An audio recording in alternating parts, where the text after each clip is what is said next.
ہمارے چینل پاک ٹائم کو لائک کریں، سبسکرائب کریں اور ساتھ ہی بیل آئیکن کو پریس کریں، آپ کو اپڈیٹس ملتی رہیں گی۔ بسم اللہ الرحمن الرحیم۔ السلام علیکم ناظرین۔ پنجرے سے طوطا اڑانے پر بچی کو بدترین تشدد کے بعد قتل کر دیا گیا۔ سوشل میڈیا پر 8 سالہ بچی کو انصاف دلوانے کے لیے ٹاپ ٹرینڈ بھی بن گیا ہے۔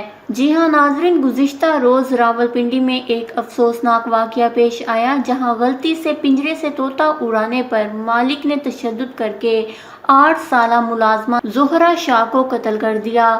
بتایا گیا ہے کہ راولپنڈی بحریہ ٹاؤن میں 8 سالہ ملازمہ زہرہ شاہ نے طوطے سے کھیلنے کی کوشش کی تو غلطی سے پنجرہ کھل گیا، جس سے طوطا اڑ گیا۔ اس کے بعد مالک نے کمسن ملازمہ پر بدترین تشدد کیا، جس کے نتیجے میں ہسپتال میں علاج کے دوران ہی دم توڑ گئی۔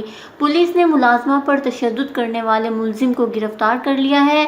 سوشل میڈیا پر زہرہ شاہ کے قتل کے خلاف آواز اٹھائی جا رہی ہے اور انہیں انصاف دلوانے کے لیے سوشل میڈیا پر justice for Zehra Shah top trend بن چکا ہے۔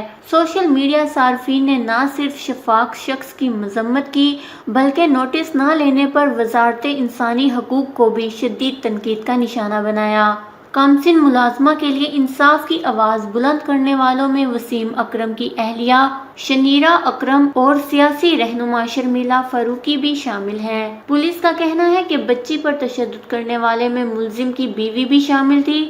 ملزم احسن صدیقی کا طوطے فروخت کرنے کا کاروبار تھا اور انہوں نے گھر پر ہی طوطے رکھے ہوئے تھے۔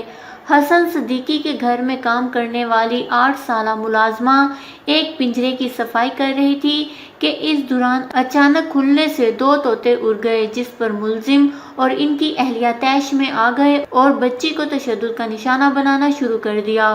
پولیس کے مطابق احسن صدیقی بچی کو ہسپتال منتقل کرنے کے بعد فرار ہو گئے تھے، مگر بروقت کارروائی کرتے ہوئے گرفتار کر لیا گیا ہے۔ بدترین تشدد کے باعث بچی کی گال، پسلیوں اور رانوں پر گہرے زخموں کے نشانات تھے۔ رپورٹ میں یہ بھی بتایا گیا ہے کہ جن حصوں پر زخموں کے نشان ہیں، ان سے ایسا معلوم ہوتا ہے کہ بچی کے ساتھ زیادتی کی گئی۔ آپ بھی زہرہ شاہ کے لیے انصاف کی آواز ضرور بلند کریں۔ ہمارے چینل کو سبسکرائب کریں، آپ کو لیٹسٹ اپڈیٹس ملتی رہیں گی۔